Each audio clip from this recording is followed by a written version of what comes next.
राम राम साथियों और सभी साथियों को मेरा प्यार भरा नमस्कार।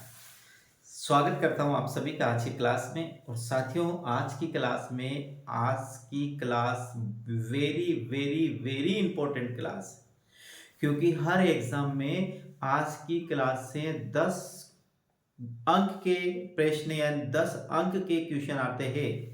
यानी कम से कम 5 अंक के क्वेश्चन आते, 5 क्वेश्चन आते हैं साथियों आज की क्लास में। किसमें? भाषा विज्ञान। टॉपिक का नाम है भाषा विज्ञान। इसमें से यानी कि आप पीजीटी का एग्जाम दो या टीजीटी का दो, जिसे राजस्थान में फर्स्ट ग्रेड और सेकंड ग्रेड, एमपी में वर्ग 1 वर्ग 2 बोलते हैं, तो प्रत्येक एग्जाम में भाषा से संबंधित 5 प्रश्न आते हैं। भाषा से संबंधित 5 प्रश्न क्या है, जिसमें साथियों हमें क्या देखने को मिलता है, कहां से प्रश्न आते हैं। ये 5 प्रश्न है, उसके बारे में थोड़ा सा देखिए, मैं आपको बताता हूं। ये आपको ये तो पता है, बताने की भी आवश्यकता नहीं है। जैसे देखिए, मातृभाषा से, साहित्य भाषा से, राष्ट्रभाषा से, राजभाषा से, भाषा, उपभाषा, बोली और उपबोली, इन सभी में से कम साथियों 5 प्रश्न हर बार इतने एग्जाम आते हैं। और संविधान में जो हमारा भारतीय संविधान है, उस संविधान में हिंदी भाषा की क्या स्थिति है, कौन सी अनुसूची में है, कौन से अनुच्छेद से कहा कितने, यानी कि जिस अनुसूची में है उन अनुसूची में कितने से कितने अनुच्छेद के मध्य हिंदी भाषा का वर्णन किया गया है। फिर इसकी कौन कौन सी क्षेत्रीय बोलियां हैं, कहाँ कहाँ से ये बोली जाती है, हिंदी भाषा की उत्पत्ति कहाँ से हुई है, इनकी कितनी भाषा है, कितनी उपभाषा है, फिर उनके अंदर कितनी बोलियां, फिर उपबोलियां हैं, उनके क्षेत्र है, यानी कहाँ कहाँ पर ये बोलियां बोली जाती है। इस प्रकार से देखा जाए तो इसमें से 5 क्वेश्चन आते हैं साथियों, और 100% हर एग्जाम में आते हैं। और मैं आपको पूर्ण विश्वास दिलाता हूं, यदि आपने ये हिंदी भाषा से संबंधित आपने यदि क्लास देखी है, इसकी 2 या 3 जितनी क्लासें हैं, तो आपका एक भी प्रश्न इससे बाहर नहीं जाएगा। ये मैं आपको पूर्ण विश्वास दिलाता हूं। बस आप क्लास में अंत तक बने रहेगा, और चैनल पर पहली बार तो चैनल को जरूर सब्सक्राइब करें। तो हम क्या पढ़ रहे हैं? हिंदी भाषा विज्ञान पढ़ रहे हैं। और इसमें कम से कम साथियों में कहता हूं 10 अंक आपके बिल्कुल हर एग्जाम में कंप्लीट है। हिंदी भाषा का उद्भव विकास भी पढ़ेंगे, कहने का मतलब है पूरी भाषा पढ़ेंगे और अच्छी तरह से पढ़ेंगे, बेहतरीन रूप से पढ़ेंगे साथियों। आपको मतलब आप ये नहीं सोचे, आपको मतलब साथियों अनुमान नहीं लगा सकते कि कितनी अच्छी रूपसम भाषा को पढ़ेंगे। अब देखिएगा, पहले अपन बात करते हैं भाषा विज्ञान। टॉपिक का नाम अपने भाषा विज्ञान। देखिए, यहां बात करेंगे भाषा शब्द की उत्पत्ति भाष धातु से हुई है। ये कई बार एग्जाम में पूछा गया है कि भाषा शब्द की उत्पत्ति किससे हुई है, इस भाष से हुई है, या इस भाष से हुई है, या इसे भाष से हुई है, या फिर इस भाष से हुई है, किससे हुई है। तो मेरे साथियों, आपको ध्यान रखना है, इसकी उत्पत्ति भाष धातु से हुई है, जिसका अर्थ है व्यक्ति, वाक। क्या है? व्यक्ति यानी कि अंदर से निकाली, वाक यानी वाणी, यानी कि वाक का, जिसका अर्थ है व्यक्ति वाक, और वाक का तात्पर्य होता है वाचन की क्रिया। वाचन का मतलब है इसमें पठन और पाठन दोनों आते हैं, पठन और पाठन।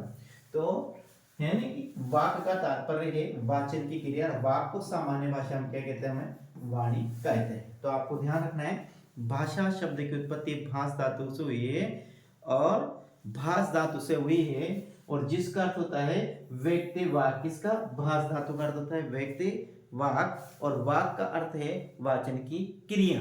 ये आपको ध्यान रखना है, यह वचन नहीं है, यह आपको रखना है वाचन की क्रिया। सामान्यतः भाषा के लिए कहा जाता है कि विचार विनिमय का साधन भाषा है। विचार विनिमय का मतलब क्या होता है, समझिएगा। विनिमय का मतलब होता है अदला बदली करना, मेरे विचार आप तक पहुंचना, आपके विचार मेरे तक पहुंचना। ये जो पहुंचाने का जो साधन है, यही क्या है? भाषा है। यदि भाषा नहीं होती साथियों तो अपने विचारों को एक को दूसरे के पास नहीं पहुंचा सकते थे। इसीलिए कहा जाता है कि भाषा एक विचार विनिमय का माध्यम है। मन के भावों को, मन के विचारों को, मन के संवेगों को, मन के संवेदनाओं को, जो अपने अंदर भाव है, उन भावों को एक से दूसरे तक पहुंचाने की जो क्रिया है, जो साधन है, उसी साधन को भाषा कहा जाता है। ठीक है, आगे हम बात करते हैं। अब आगे और बात है, क्या बोलकर ही व्यक्त किया जाता है या फिर अन्य प्रकार से भी इसे व्यक्त किया जाता है? तो देखिए यहाँ लिखा हुआ है, कभी कभी भावों विचारों को बोलकर व्यक्त करने के स्थान पर संकेत के माध्यम से व्यक्त किया जाता है।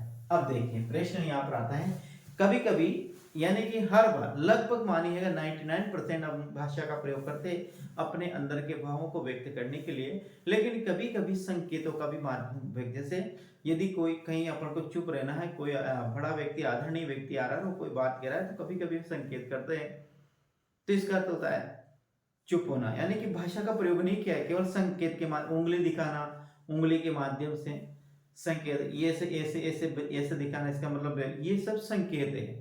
क्या है?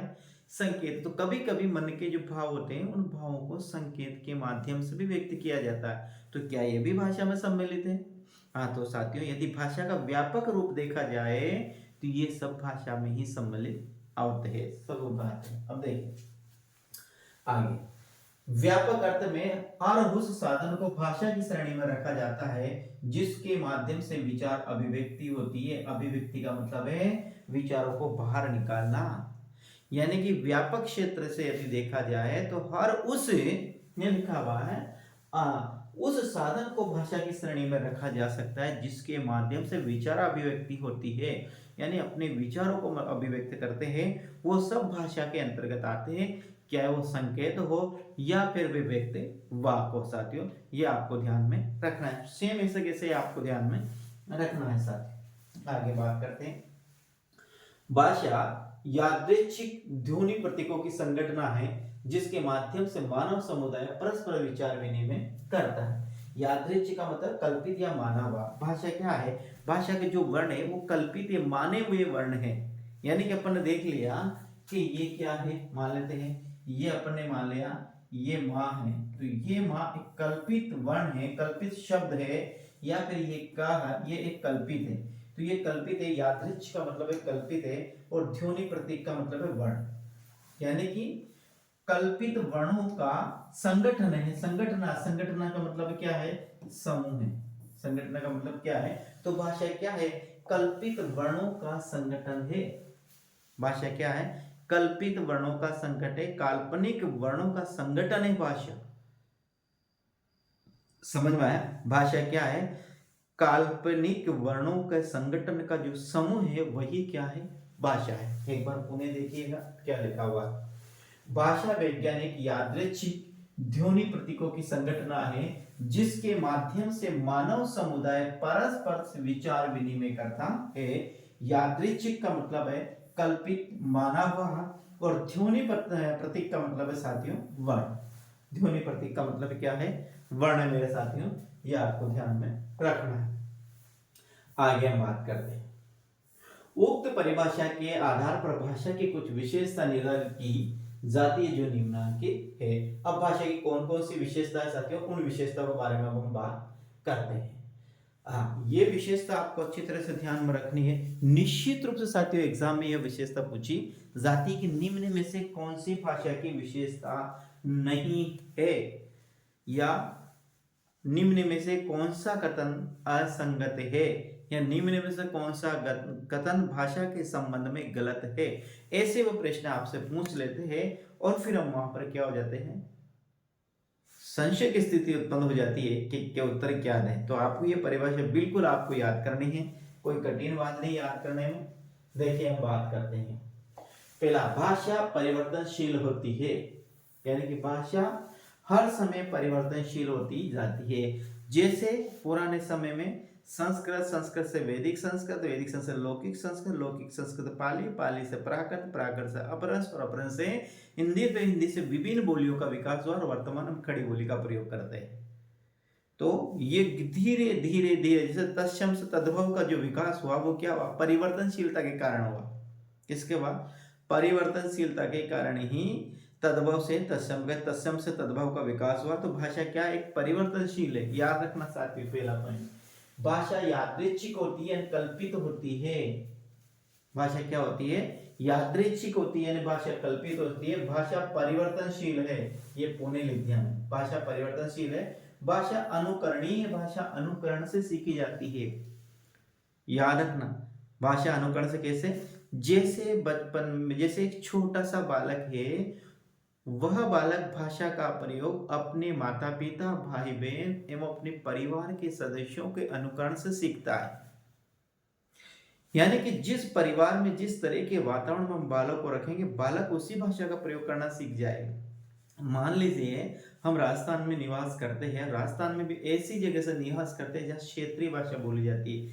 यदि उस जगह कोई बालक पैदा होता है, कोई पैदा होता है, उस बालक को पैदा होने के तुरंत बाद उसे विदेश में रख दिया जाए, उसे अमेरिका, इंग्लैंड, जापान, चीन, फ्रांस, इटली कहीं भी रख दिया जाए, और साथियों फिर धीरे धीरे वो उसी भाषा का प्रयोग करेगा, वही भाषा वो सीख जाएगा।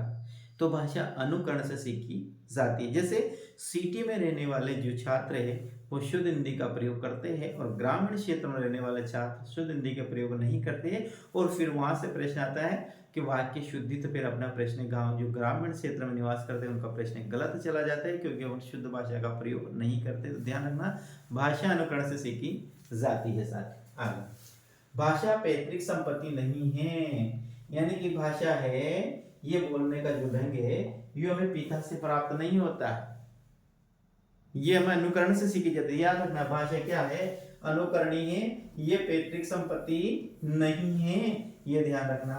भाषा कैसी है, अर्जित संपत्ति है। भाषा को हम अर्जित करते हैं, भाषा को हम कमाते हैं, भाषा को दूसरे से देखकर हम सीखते हैं। तो याद रखना, भाषा पहली बात तो अनुकरणीय है, भाषा पैतृक संपत्ति नहीं है, भाषा क्या है, अनुकरणीय है।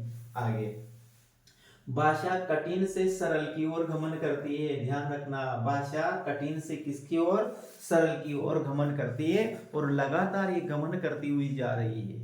भाषा, ध्यान रखना, भाषा किससे गमन करती है, कठिन से सरल की ओर, सरल से कठिन की ओर नहीं जाती है, यानी कि कठिन से सरल की ओर संश्लेषित करती है।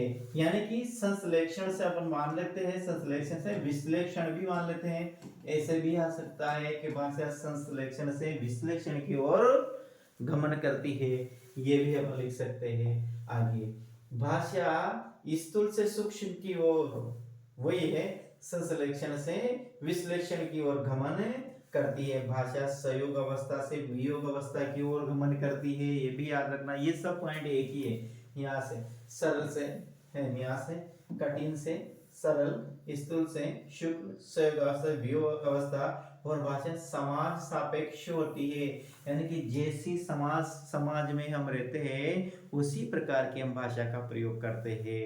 तो मेरे साथियों याद रखना, भाषा क्या होती है, समाज सापेक्ष होती है। तो ये अन्य क्या पढ़ी अपन ने, ये सब भाषा की विशेषता पढ़ी है।